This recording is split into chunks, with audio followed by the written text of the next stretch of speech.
adalah virus RNA yang melemahkan imun dengan menyerang sel CD4. Menurut WHO 2023, penularan hanya terjadi melalui kontak langsung dalam cairan tertentu yang mengandung konsentrasi virus tinggi dan masuk aliran darah atau mukosa.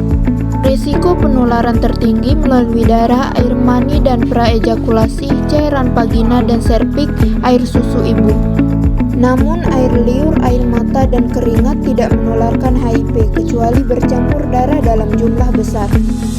HIV menular melalui seks tanpa kondom, jarum suntik bersamaan, transfusi darah tidak di-screening, serta penularan ibu ke anaknya.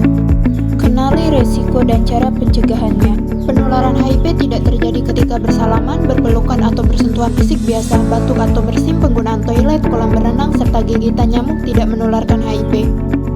AIDS adalah tahap akhir HIV yang ditandai dengan penularan sel CD4 di bawah 200 atau munculnya infeksi oportunistik yang menunjukkan sistem imun sudah rusak.